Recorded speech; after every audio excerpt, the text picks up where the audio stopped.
Hello friends, super magic રસોઈમાં મિત્રો હું આપનું સ્વાગત કરું છું। આજે હું આપણે ડેરી જેવું દહીં ઘરે કઈ રીતે બનાવવું ને એનો વિડીયો હું તમારી સાથે શેર કરું છું।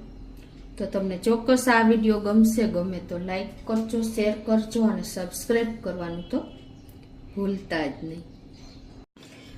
અને બીજું મિત્રો, આ દહીં હું તમને દહીંના મસાલા સાથે જ આ રેસીપી તમારી સાથે શેર કરું છું। અને આપણે મોસ્ટ ઓફ આપણે જ્યારે ઘરે દહીં બનાવીએ છીએ ને ત્યારે આપણને યાદ આવે છે કે આ ડેરી જેવું દહીં તો બન્યું જ નથી મિત્રો। તો એની પરફેક્ટ ટ્રીક અને ટિપ્સ સાથે જ હું તમને આજે આ રીત બતાવું છું, તો તમે એન્ડ સુધી જોડાયેલા રહેજો। તો મિત્રો, જો આપણે ઘણી વખત ઘરે દહીં બનાવીએ છીએ ને તો એમાંથી પાણી છૂટે છે, ઘણી વખત ચીકાશ થઈ જાય છે અને ખાટું થઈ જાય છે। આ બધી પ્રોબ્લેમના સોલ્યુશન આજે હું તમારી સાથે શેર કરીશ। તો હવે આપણે ચાલુ કરીએ। તો એના માટે પહેલા ગેસ ઓન કરીને હું અત્યારે આ દૂધ 500 ml લઉં છું। મિત્રો, જો તમારે એકદમ ઘાટું અને મલાઈવાળું દૂધ મેળવવું હોય ને તો તમારે ફૂલ ફેટ દૂધ લેવાનું। અત્યારે હું લો ફેટ દૂધ લઉં છું, એટલે એ પ્રમાણે જ આપણું દહીં તૈયાર થાય છે। જો તમારે ફૂલ ફેટ દૂધ હોય ને તો તમારે ફૂલ ગરમ કરી લેવાનું। અત્યારે મેં લો ફેટ લીધું છે એટલે હું સેજ સતપ જ કરું છું। અને મિત્રો, જ્યારે આપણે દહીં બનાવવાનું હોય ને ત્યારે દૂધ કેવું ગરમ કરવાનું કે આ રીતે જુઓ, સતપ જ કરવાનું, એટલે કે નવશેકું જ કરવાનું છે તમારે। આપણે જો આમ દૂધમાં આંગળી રાખીને તો ઝડપથી આપણે આંગળી લઈ લેવી ન પડે ને એટલું આપણે સતપ દૂધ કરવાનું છે। અત્યારે આ દૂધ આપણું પરફેક્ટ થઈ ગયું છે। આ રીતે જો આપણે આંગળી રાખી તો એમ આપણી આંગળીને સેજ નવશેકું લાગવું જોઈએ, એવું જ દૂધ ગરમ કરવાનું છે। જો તમે વધારે દૂધ ગરમ કરશો ને તો આપણે દહીંમાં પાણી થઈ જશે। અને ઉનાળો હોય ને મિત્રો તો પણ તમારે સેજ જ દૂધ ગરમ કરવાનું છે, કેમ કે ઉનાળામાં આપણે 2 થી 3 કલાકમાં તૈયાર દૂધ થઈ જાય છે। અત્યારે શિયાળો છે તો 4 થી 5 કલાક લાગે છે મિત્રો। તો જો આપણે આ નવશેકું દૂધ ગરમ કરી લીધું છે। હવે શું કરવાનું છે કે આપણે જે દહીં લઈને મેળવણ માટે એ દહીં પણ એકદમ ઘાટું લેવાનું, ખાસ તમે આ પણ નોટ કરજો। તો જો આવું દહીં આપણે એકદમ ઘાટું દહીં હોય ને એ લેવાનું છે। એટલે અત્યારે મારા 500 ml દૂધ છે તો હું જો 1/4 ચમચી જેટલું જ દહીં લઉં છું તો પણ થઈ જશે। આટલું જ દહીં આપણે લેવાનું છે। વધારે દહીં લેશો તો આપણું દહીં ખાટું થઈ જશે। મેરવણ જે મેં લીધું છે ને એ 1/2 થી 1/2 ચમચી જેટલું છે। હવે એમાં જે આપણે આ દૂધ ગરમ કર્યું છે ને એ જ દૂધ આપણે આમાં નાખી દેશું 2 ચમચી આ રીતે। અને આને આપણે સરસ આ રીતે મિક્સ કરી લેવાનું છે।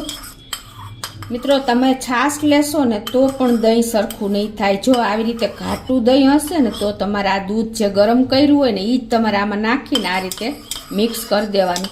આપણે શું કરીએ છીએ, દહીં લઈએ છીએ ને તો દહીં ડાયરેક્ટ આપણે આમ દૂધમાં નાખી દઈએ છીએ, તો શું થાય છે ક્યાંક સરખું દહીં મિક્સ થાય છે, ક્યાંક નથી થતું, તો છેલ્લે નીચે ફોદા દેખાય છે અને દહીં પણ પરફેક્ટ થતું નથી।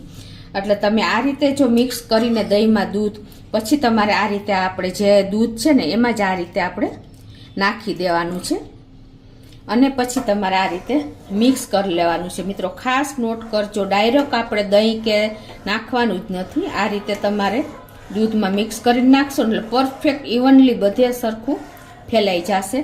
હવે તમારે જે વાસણમાં દૂધ મેળવવાનું હોય ને, કાચનું કે સ્ટીલનું કે માટીનું, જો તમે માટીનું વાસણ લેશો ને મિત્રો તો તમારા દહીંમાં જરાય પણ પાણી કે ઢીલું નહીં રહે, પાણી શોષી લે છે માટીનું વાસણ। અત્યારે હું કાચનું વાસણ લઈ રહી છું મિત્રો। તો આ રીતે જો આપણે દહીં તો બધામાં પરફેક્ટ જ થાય છે, પણ માટીના વાસણમાં સેજ પાણી શોષી લે છે। કાચના વાસણમાં એટલું જ સરસ થશે અને સ્ટીલના વાસણમાં પણ એટલું જ સરસ થશે। આ રીતે દહીં આપણે મેળવા પછી, દૂધ મેળવા પછી આપણે ઢાંકણ ઢાંકી દેશું। અને આને આપણે અત્યારે શિયાળો છે તો આપણે એકદમ ગરમ જગ્યાએ કે તમારે ઓવન હોય તો ઓવન, કબાટમાં એવી જગ્યાએ તમે મૂકશો ને તો એકદમ સરસ જલ્દી દહીં તૈયાર થઈ જશે. અને ઉનાળો હોય ને તો તમારે કોઈ જરૂર નહીં રહે, ગમે ત્યાં તમે પ્લેટફોર્મ ઉપર મૂકીને દેશો ને તો પણ ચાલશે. તો આ રીતે જો આપણે દૂધ મેળવા પછી એને આપણે હલાવવાનું નથી કે ઘડીએ ઘડીએ ખોલવાનું નથી, નહીતર શું થશે કે આપણું દહીં જેવું જોઈ ને એવું તૈયાર નહીં થાય અને ટાઈમ માગી લેશે. હવે આને આપણે 4 કલાક પછી જોઈ લેશું દહીં તૈયાર થઈ જશે. તો જો આપણે 4 કલાક થઈ ગઈ છે અને આપણે આપણું દહીં પણ જોઈ લઈએ મિત્રો. જો એકદમ ચક્કા જેવું, એટલે કે એકદમ સરસ. જો ઘાટું દહીં, આ વાટકો જો હું આમ કરું છું તો તમને ખ્યાલ આવી જતો હશે, હલતું પણ નથી દહીં. આવું દહીં આપણે ઘરે તૈયાર ડેરી જેવું દહીં થયું છે મિત્રો. તમને બતાવી પણ દઉં.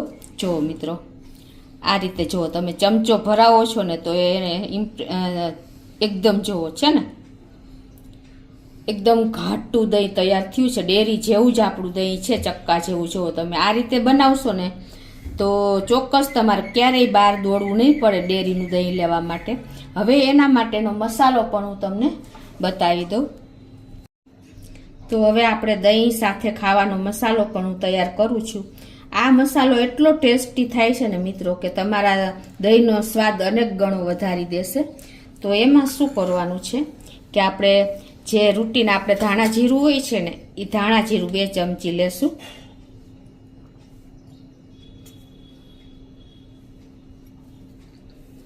અને એમાં આપણે અડધી ચમચી સંચર પાવડર નાખશું.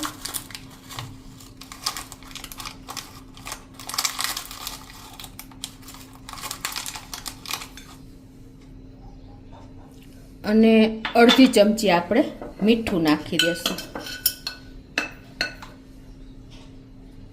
હવે આ બધું આપણે મિક્સ કરવાનું છે મિત્રો.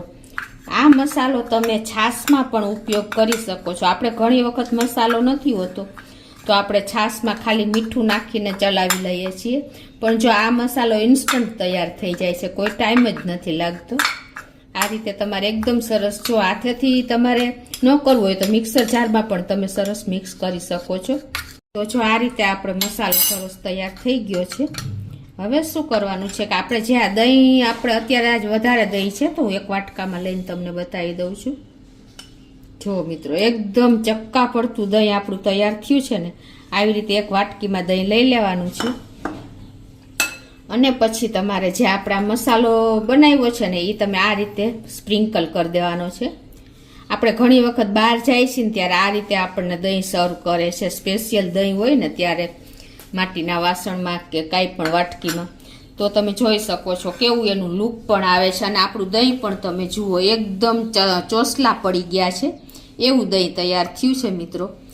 તો તમે એક વખત આ રીતે મેં જે મેથડ બતાવીને એ રીતે તમે ચોક્કસ ટ્રાય કરજો દહીં બનાવવાની ઘરે. તો તમારે ક્યારેય પણ દહીં બહારનું યાદ જ નહીં આવે કે નહીં લેવા દોડવું પડે મિત્રો. ચોક્કસ તમને આ વિડીયો ગમશે મિત્રો. તો તમે એક વખત આ રીતે મારી રીતે ટ્રાય કરજો. અને તમને મારો વિડીયો ગમે તો લાઈક કરજો, શેર કરજો અને સબસ્ક્રાઈબ કરવાનું તો ભૂલતા જ નહીં.